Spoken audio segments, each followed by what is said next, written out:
Welcome back to Wingate Today. Rome, Florence, Pisa, Orvieto, Montefalco.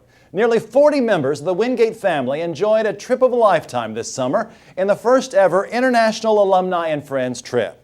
Suzanne Fillman, Director of Alumni and Parent Relations, is with us. So you went to Italy. How was it? It was wonderful. Much more than I thought it could have ever been. What was your favorite part? My favorite part probably was the camaraderie between all of the participants. It was wonderful. They had a great time in Italy. Most had never been, so we had a great time seeing everything together for the first time. We mentioned some of the cities. Give us the travel log in a brief few seconds. Sure. So we arrived in Rome on July 9th and spent 3 nights there. And we visited the Colosseum and Vatican City and all those things you hope to see while in Rome. And then we traveled to Orvieto and on to Assisi and spent a night in Assisi, and then a day in Assisi, and then went on to Florence for 4 nights. And you were also in Pisa. We always think of the Leaning Tower of Pisa. Yes. Did you climb the tower? We did. It was quite the trip. When it leans, you lean.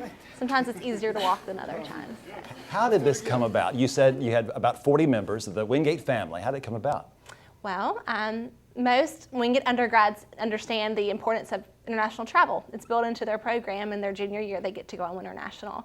And so we thought this was just a natural progression. We needed our alums to be able to go on an international trip. And so Vint Tilson and Hannah Dickerson started the process, and I came in and started helping. So you had, were these recent graduates? Were these older folks? Who was in the audience? Who was there? Quite a range. We had graduates from the 50s all the way up to graduates from 2012. So we had quite an array of people. The trip was 10 days. Mm-hmm. Billed as a true taste of Italy. Explain what that means. Oh, you get everything. You get to live like an Italian. You get to walk a lot of places. You get to eat a lot of wonderful food. And you get to see just beautiful Roman architecture from centuries ago up to the present. This was the first Alumni and Friends trip that we've taken. Will you go back? Will you do something else? We will do something else. We are planning our next trip for next year, mid-June, hopefully starting in Scotland and ending in England. Sounds like a great trip plan. Suzanne Fillman, thank you very much. Thank you.